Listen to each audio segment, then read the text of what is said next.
welcome to Tune of the Month and happy February. This month, at least in my life, is all about pipe tunes. So that's what I have for you here. Yeah, it's February is Pipe Tune Month. It's the topic of my 4-week online fiddle seminar. If you want to join us for that, it's also the tunes I've been playing when I'm just needing to rock out. And so here I've got for you one of my very favorites. This is a modern era pipe tune by the late great Gordon Duncan, who is essentially the Jimi Hendrix of the bagpipes. Look it up, you'll see exactly what I mean. If you don't already know him, he's going to be your new favorite person, musician and composer and general trickster. You can always tell the Gordon Duncan tunes when they're played because they've got one little twist to them. Something that's like, wait, are tunes supposed to do that? There's always a, wait, what? Twist that makes them super cool. So, this is one of my favorite Gordon Duncans. This is actually a tune that if you've heard me perform with my trio, you've probably heard us play this because we love to open the show with it. It is just so joyful and fun. It's called Ramnee Ceilidh, and it goes like this.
Thank you for stopping by. I'll see you next month.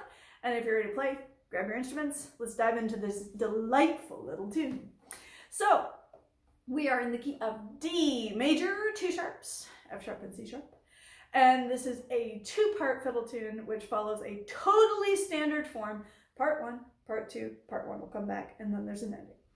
And everything is totally standard until we get to the Gordon Duncan twist, which in this tune is located in the B section. So, we don't have to deal with it for a couple minutes.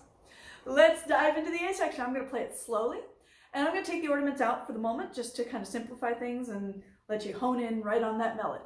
So start listening for patterns and see if you can even pick it up with me as I play slowly. Ready? 2, 3, and 4.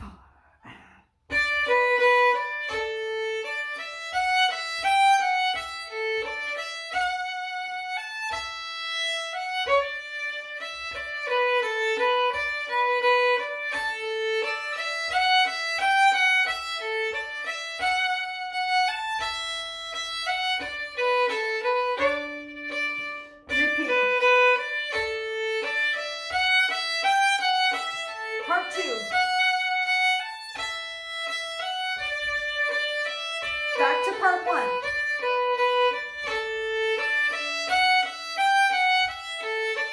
Ending.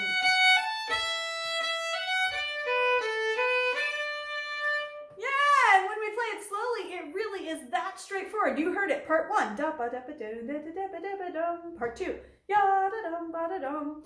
Part 1 comes back, and then the ending, which sounds suspiciously like part 2. How nice.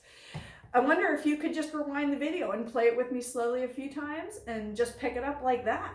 That would be a really cool session style way to learn a tune. But for those of you who are still working on your learn by ear skills, let's slow it down a little bit and more and break it down a little bit more so you can learn it even more easily by ear. Okay? So I'm in D major, remember? So I've got a lot of this kind of D thing going on. I have my D major chord already lined up. Maybe take a minute, find that on your instrument. Okay, good. So here we go. I'm starting on my root.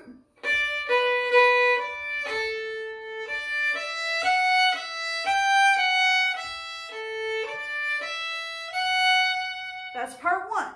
Okay, so if it sounds like a lot, don't worry, it's not. So the first thing I have is this little D major statement. Right? Skip down. Right? So I'm trying to, that's like a little B minor chord. Are we in D major? And then when I get to the A, D, that confirms the D major. So there's a little question mark and then landing. That's what we're after. Good. Now notice my bowed fiddle players out there. Down. Right? I am slurring up bow. I'm scooping up that final quarter note. In fact, in past tune of the months, we have referred to that as a pipe scoop. That I'm scoop slurring. Everybody got it? Let's do it again. D major theme. Scoop. Now the second half of the little part here.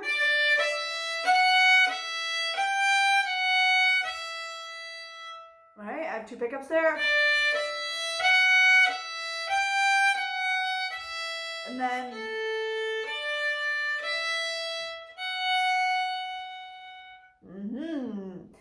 I'm not talking too much about what those patterns are. I want you just to listen for them. Find them on your instrument. It starts up the scale though, those 2 pickups. Up the scale.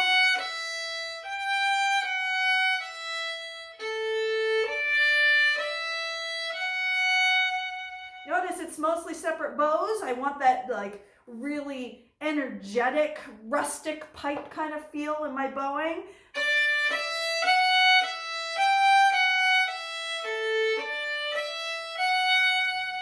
Yeah, good. Let's put that one more time.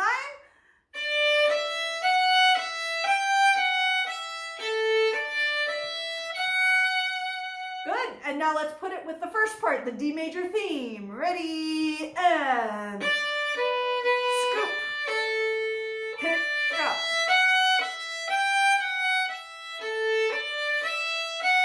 That's it. That's the whole part 1. Let's try it again. D major, D major, and scoop.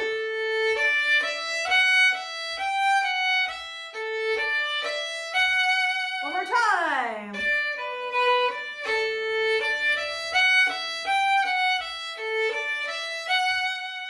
Good. All right. If you want a few more repetitions on that, you don't quite have it yet, just go ahead and rewind the video. You can do that anywhere, anytime, for any reason, however many times you need. I'm totally good with it. I'm here for you to practice with you, whatever you need. Okay, so that's part 1. I'm going to go on. Here's part 2.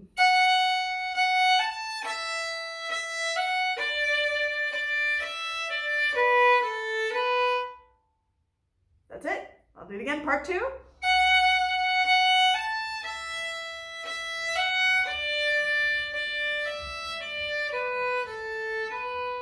All right, now notice my bowings here. I've got quarters and 2/8. Quarter, 2/8, quarter, 2/8. And as you know from past Tune of the Month videos or the rest of your fiddle life, hopefully both, I'm going to play those long, slur, long, slur, long, slur, turn around. Yeah, that's it. So the first one's a skip up.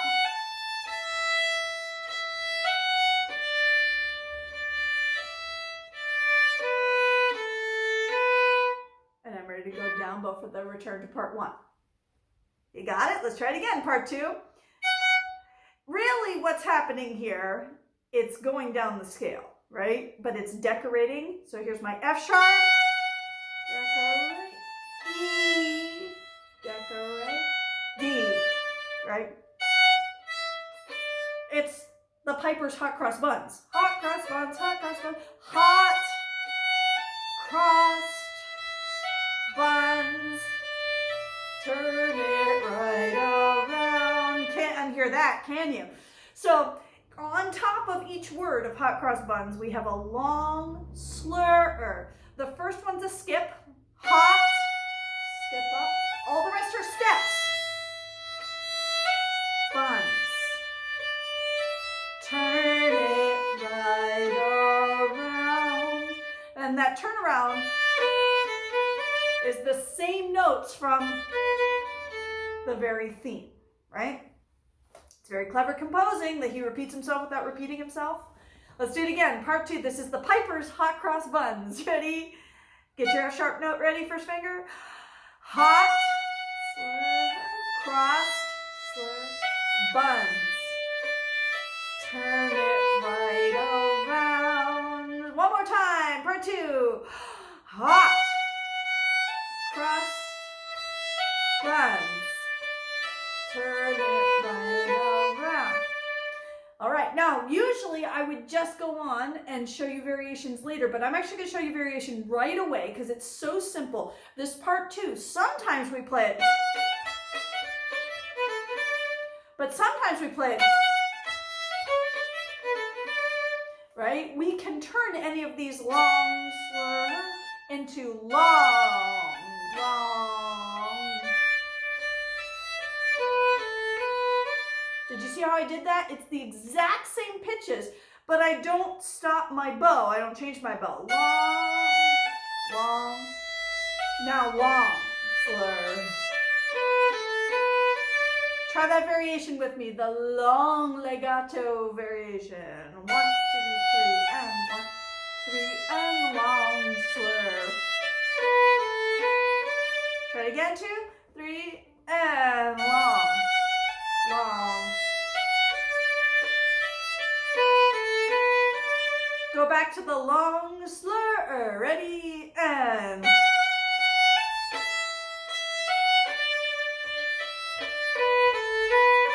do the long variation.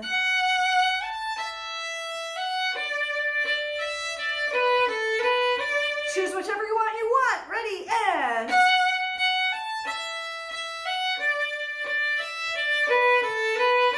choose whichever one you want, and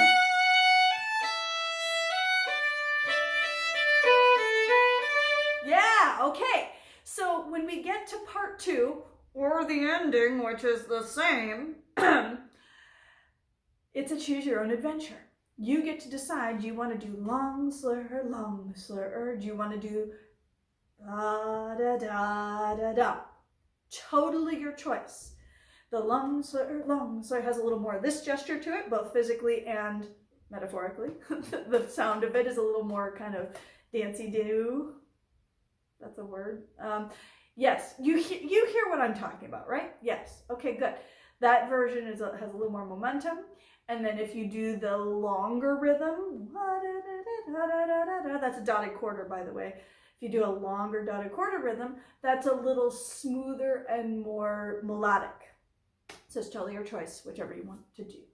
Okay, so we've done part 1, the theme. We've done part 2, choose your own adventure. We're now back to part 1. Let's do it just for good measure.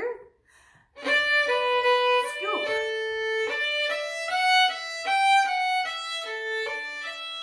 Now the ending, choose your own adventure. Now, you skip right to that ending. So in my Piper's hot cross buns, right, this is not hard, it's just tricky. You have to really know what's going on or else you'll get confused in the form. In our part 2, we go hot, cross, buns, turn it right around, right? In the ending, we only have hot, crossed. Hot, crossed, turn it right around. Or smoothie to the end, I like to say, because you're smoothing your bow. Smoothie to the end. So you got that? It's only hot, crossed. When you get to the note that would normally be buns, you have to start the ending. Let's do it. Here's the end. Hot, crossed. Now it's time to end. Do it again. Ending. Hot, crossed. Now it's time to end. Do it again. Hot, crossed. Now it's time to end. One more time. Choose your adventure. Hot, crossed. Now it's time to end. And we get to the end. If you want to add that D string for a double stop, be my guest. I like to do it. It's a little snazzy. Okay, so that's the whole A section. Part 1, the theme. Part 2, Piper's hot cross buns. Part 1, the theme comes back. And then the ending, hot crossed. And that's it. Let's try it. 2 A sections. 1, 2, 3. Part 1. Scoop. Part 2. Crossed buns.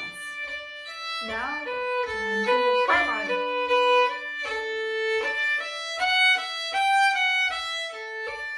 Hot, cross, now it's time to end, and repeat.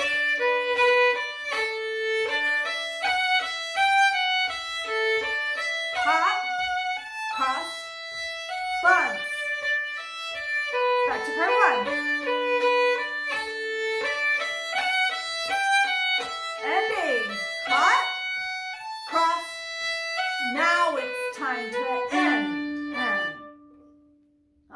So do you notice as I'm playing, I'm calling off each little section, each little part as we get to it? Hopefully, rather than just waiting to listen for me, your brain is thinking like that. Think ahead what's coming, so that way you won't get confused between hot cross buns or hot crossed ending. Things like that. Always thinking ahead in your tunes, in the roadmap. Think about what's coming in the next 2 bars. That will help you a lot. Okay. So we got a whole A section. We need a B section. Now here comes the Gordon Duncan twist. There's one, as I said, in every Gordon Duncan tune. There's always one part, one rhythm, one bowing, one figuration, something that's like, wait, really? What was that? The wow moment, right? And I'll tell you a secret about the Gordon Duncan wow moments. None of them are actually that hard. Because think about the bagpipes for a second. It only has 9 notes. How much can it honestly do that's hard? What it can do is clever, tricky. Gordon Duncan tunes are very, very, very clever. All right, so the Ramnee Ceilidh trick has to do with rhythm. And what he's got is a tie over the bar line. So it creates a kind of hemiola rhythm, all right? If you don't know what those words mean, I'll play it, and then you'll know exactly what they mean. 1, 2, 3.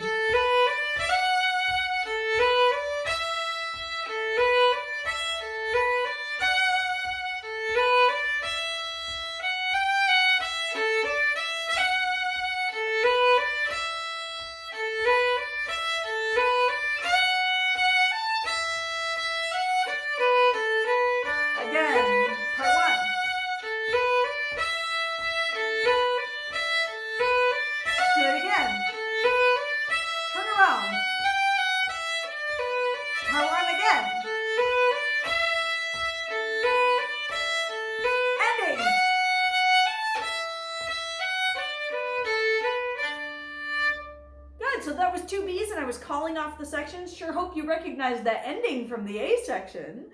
Yeah, Tune of the Month followers of yore will know that I call that a cloud ending, that the A section ending in my imaginary sheet music here, the A section ending and the B section ending are the same. I draw a little cloud around them to show that it's the same, which is great. Okay. Now, I'm sure you hear it, that little rhythmic thing, right? So what Gordon Duncan has done is he changed the rhythm. So just for a second, he creates an artificial downbeat where the downbeat is not. All right? So it's not that tricky. I'm going to break it down for you. We always have 3 pickups. And they're always going to slur up though. All right? So the first one is going to your F sharp note. F sharp. Same pickups. E. All right, that's what we're after. Let's try it again. Same 3 pickups, always slur up bow. 1. E. Wait. Now, same 3 pickups. E is quick. And that's all we have time for. Okay? So check it out. 3 pickups. Long, long, quick, long. And and we're back to that's the next part that starts. Does that make sense? So really, if we take out the pickups, what we get is long, 2, 3, long, 2, 3, quick. That's it. Let's try to start with your pickups. Long, long, quick, long, long. Now this turnaround is a little different.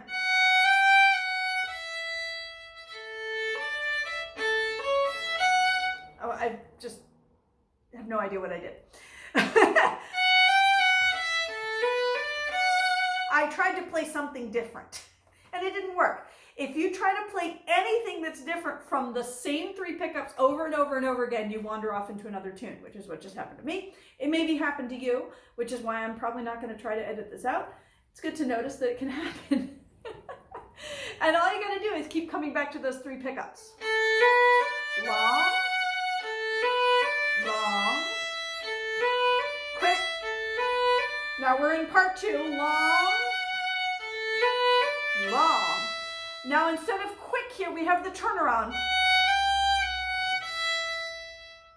See how I slow that pick up? Mi, re, tone, down. All right, so let's do part 2 with the turnaround. Long, long, turnaround.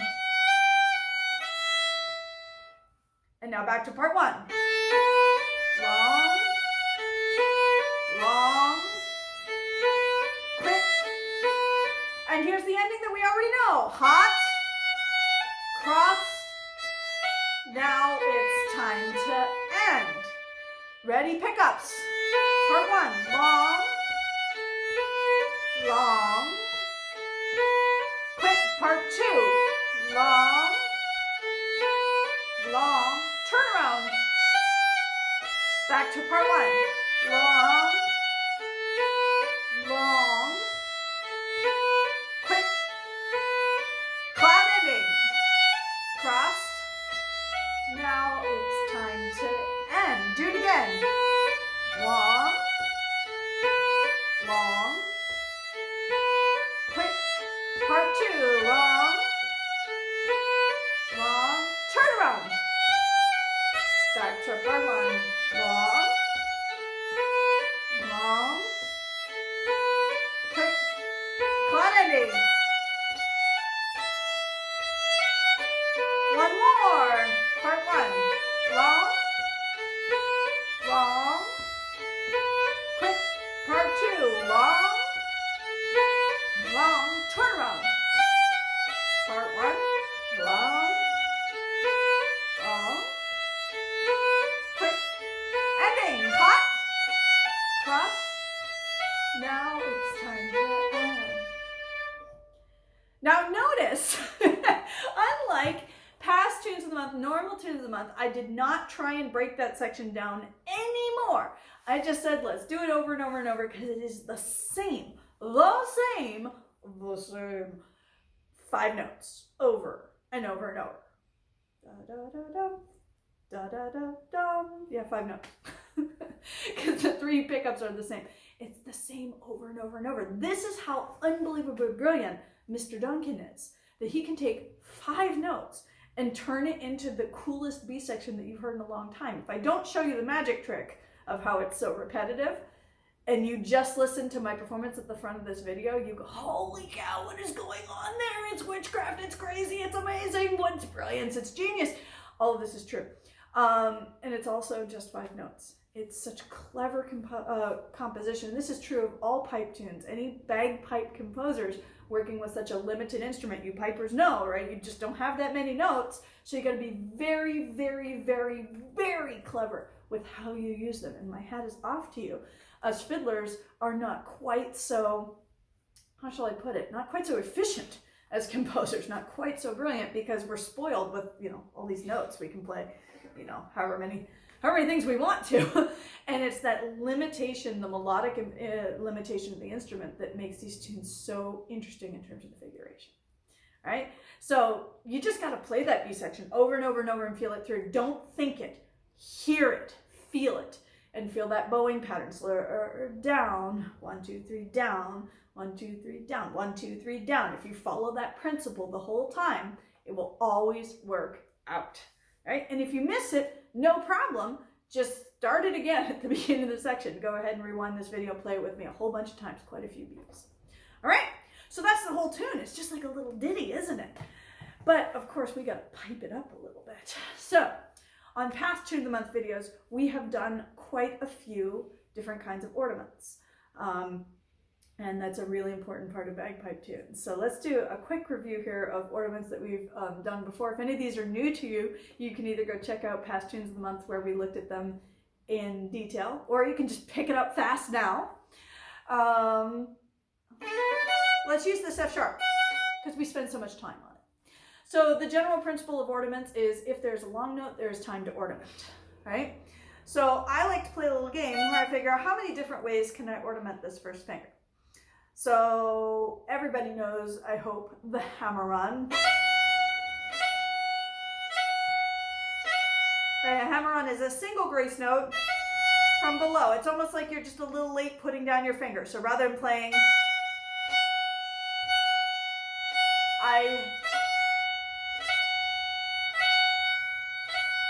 Now notice I have to get my first finger down very quickly.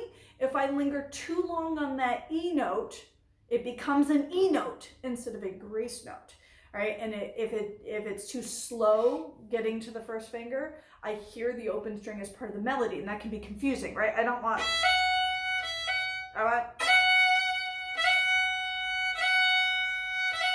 sometimes we describe that as being before the beat, that grace note, right? So let's try 4 hammer-ons. Actually, let's try 4 notes plain first. 4 hammer-ons. Pretty good. Now we could also do a tap.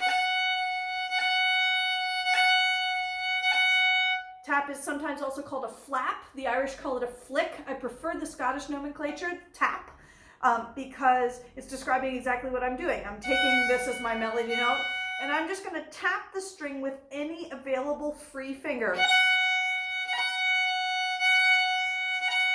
I'm not hearing the pitch. That's too heavy.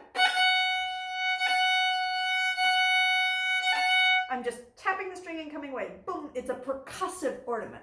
Most bagpipe ornamentation is percussive, right? In terms of how your fingers are moving or your lips are moving or your bellows are moving, right? Really, really percussive, quick and sharp. We're not interested in the pitch, we're interested in the gesture, all right? So let's put that together. We're gonna do 4 plain, 4 hammer-on, and then 4 tap. Ooh, challenge mode. Let's try it out. Ready? 1, 2, 3, 4 hammer-ons. 4 taps. Yeah, and notice how each ornament has a slightly different character to it. Okay, now I'll show you my favorite pipe ornament. I call it the combo because it is a mix of the hammer-on and the tap. Sounds like this. Yeah, you got it. So if you're new to either the tap or the hammer-on, this might not make sense yet, but here it is. You can practice it. I'm playing, right, there's my hammer-on. I'm going in slow motion here. But what's actually going to happen is in the middle of my hammer-on, I interrupt with a tap, ba-da-dum, and I hammer-on, tap, land on the melody. Yeah, and that's a very bagpipe sound. And there I am tapping in a skip. I'm tapping with my 3rd finger, but really you can tap with whichever finger you like. If it's quick and light enough, they should sound basically the same, the gesture, right? The only reason it would change is if you're playing so heavily that we hear the pitch, the note. We don't want that. Percussive. All right, so let's try the whole gambit. 4 regular quarters, 4 hammer-ons, 4 taps, and 4 combos. We're warming up to put these into Ramnee Ceilidh. Ready? 4. Here are the hammer-ons. Taps.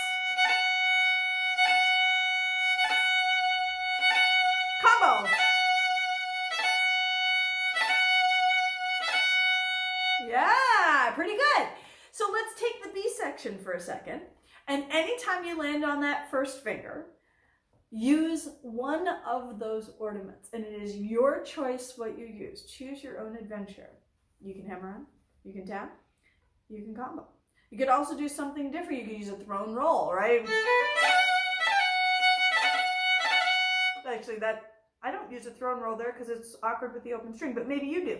Your choice. If you don't know what that is, don't worry. You got plenty with what we just did that's even more bagpipey. Ready? B section. 1, 2, 3.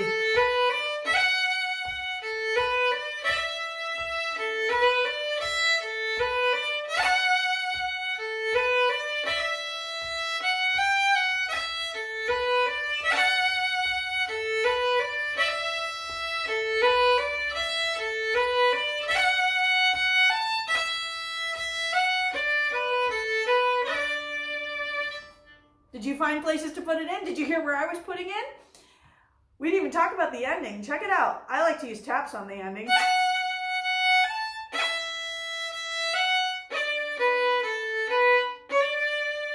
And then a hammer on at the end. You see how that, my hot cross buns, or hot cross, not buns, I can tap every single one of those. Try that ending.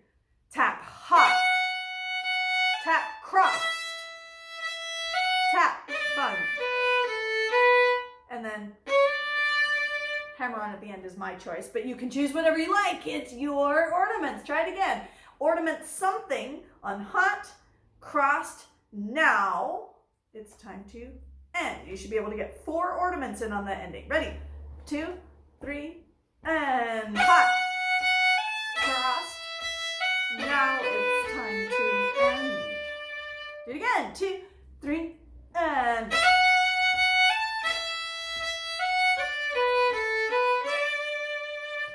yeah! So there are lots of opportunities, even just using those 3 different ornaments, hammer on, tap, or combo, right? Because they all have such a different character. If you mix up where you put them, it works quite well. Now we were working that first finger, but of course you could do it on any other finger. And notice I was doing something a little sneaky in this B section.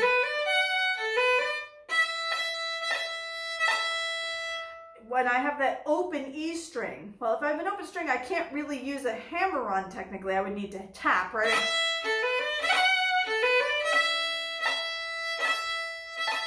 That works pretty well.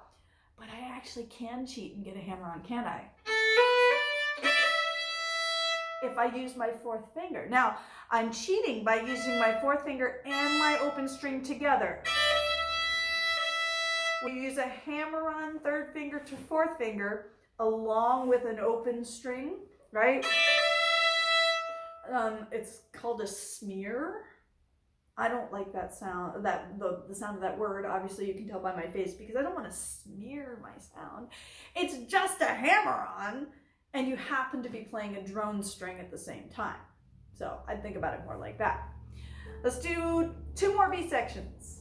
Give you an opportunity to put these pipe ornaments in. 1, 2, 3. Your choice. Your choice.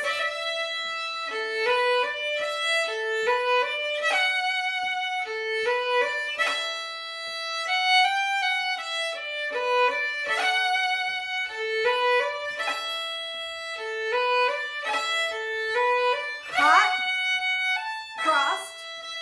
Now it's time to end. Did you get 4 again?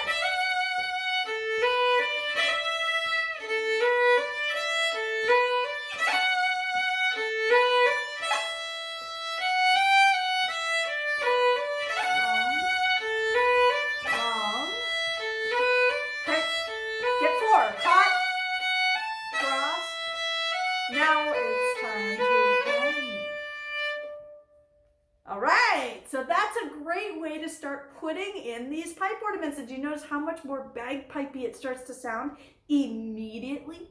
Because the general strategy for imitating the sound of the bagpipes on the fiddle, it's a kind of a blunt strategy, but it works very, very well. When in doubt, ornament. When not in doubt, also ornament.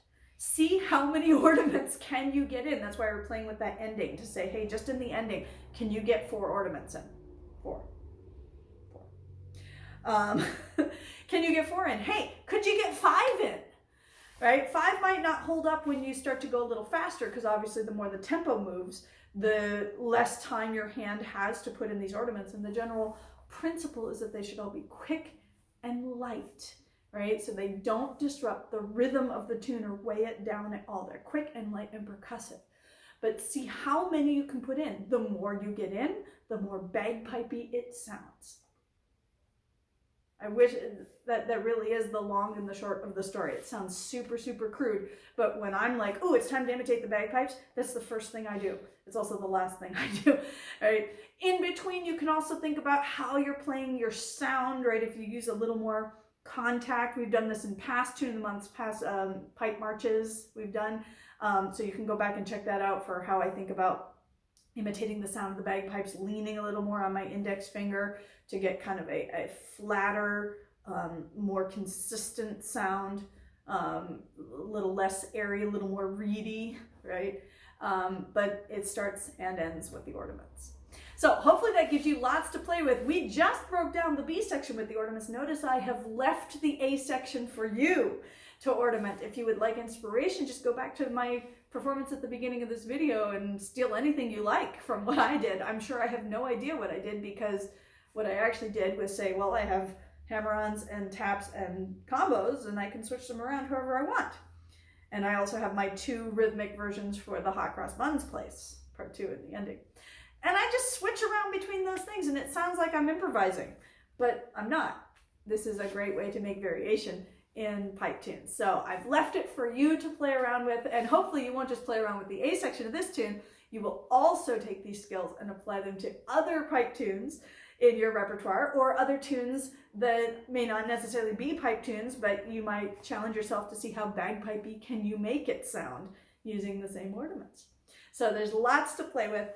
I hope you guys think this is super fun. I certainly do. As always, if you would like to see sheet music for this or any future tunes of the month, make sure that you're subscribed to my email newsletter. Go to my website, www.mariblack.com. If you can spell it, you can get there, mariblack.com, and sign up for the newsletter. And every month in my newsletter, I will send out just my own simple handwritten version of the sheet music for that tune of the month. So if you've already subscribed, you already have Ramnee Ceilidh sitting in your inbox. And if you haven't subscribed yet, there will be future tunes of the month coming to you.